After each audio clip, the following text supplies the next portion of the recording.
Hello Revanth అన్న నమస్కారం అండి.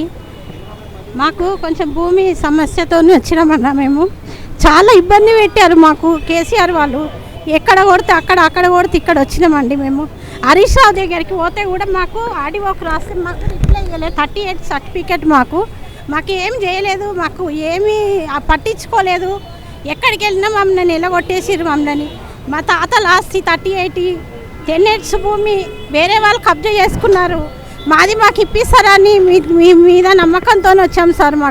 మాకు ఏదన్నా దారి చూపియండి సార్. మాకు రేవంత్ అన్న మీ కాలు మొక్కుతాను, మాకు చెయ్యండి సార్. ఇది ఒక్కటి. ఇది ఇప్పుడు ఇచ్చిన పేపర్లు వాళ్ళలాగా చెత్త గంపలో పడేయకండి సార్. మేము చాలా ఇబ్బందితో ఉన్నాం సార్. మేము తిరిగి కిడ్నీ ప్రాబ్లంతో వచ్చిన సార్. నేను చాలా హరీష్ రావు దగ్గరికి పోతే మాకు ఏం రిప్లై ఇవ్వలేదు సార్. మాకు ఆర్డీఓకి రాసినా కూడా మమ్మల్ని నిలగొట్టారు సార్. 38 మా తాతలు ఆస్తి వేరే వాళ్ళు కబ్జా చేసుకున్నారు సార్. మాకు ఏదన్నా చూపియండి సార్, దారి చూపియండి. మా తాతల ఆస్తి గురించి కొట్లాడుతున్నా, వేరే ఆస్తి గురించి మాకు అవసరం లేదు సార్. మీరు చూస్తారని మేము వచ్చాము సార్. మాకు ఏదన్నా న్యాయం చేస్తారని వచ్చాము సార్. న్యాయం చేయాలి. మీరు ఎప్పటికి గెలుస్తూనే ఉంటారు సార్. మిమ్మల్ని గెలిపించాము కాబట్టి మాకు కూడా గెలిపియండి సార్. మా పిల్లలు అందరూ చాలా కష్టంలో ఉన్నాం సార్. మేము చాలా ఇబ్బంది పడుతున్నాం సార్. మాకు ఇది ఒక్క న్యాయం చేయండి సార్. ఇప్పుడు మీరు లేరు కదా సార్, చెత్త గంపలు వేయకండి సార్ ఈ పేపర్లు. సార్ రేవంత్ సార్కి నా నుంచి ఒక నమస్కారం సార్. మేము పొద్దున్న 5ంటికి మా బాబుని వేసుకొని వచ్చానండి. గత 10 సంవత్సరాల నుంచి నాకు పింఛింగ్ అంటూ లేదు, సొంత మిల్లు లేదు, నాకంటూ ఎవరు లేరండి. నాకు పింఛింగ్ ఇట్లా ఏమీ లేదు సార్. ఇది చెప్పడానికే మీ దగ్గరికి వచ్చాను సార్. నేను లెటర్ ఇచ్చాను పొద్దున 5 ఏళ్ళ నుంచి, ఇప్పుడు అయిపోయింది నాది. రేవంత్ సార్ కొంచెం బెట్లైనా శారదా నా పేరు, నా లెటర్ చూడండి సార్. ఉంటాను సార్. నమస్కారం సార్.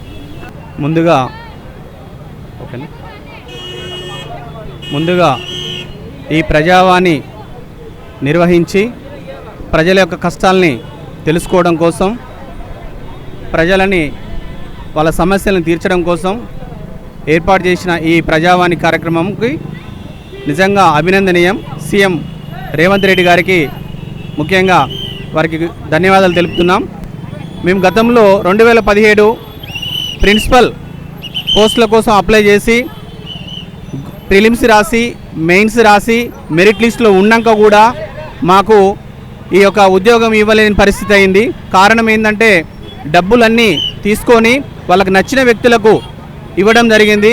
దానికోసమని మేము ఈరోజు ఈ సమస్యని తెలియజేయడం కోసం సీఎం గారి దగ్గరికి ఈ యొక్క లెటర్ తీసుకొని వచ్చాము. దానికి సంబంధించిన ప్రూఫ్స్ అన్నీ కూడా మా దగ్గర ఉన్నాయి. దయచేసి అందులో ఇంకా మిగులు పోస్టులు ఉన్నాయి.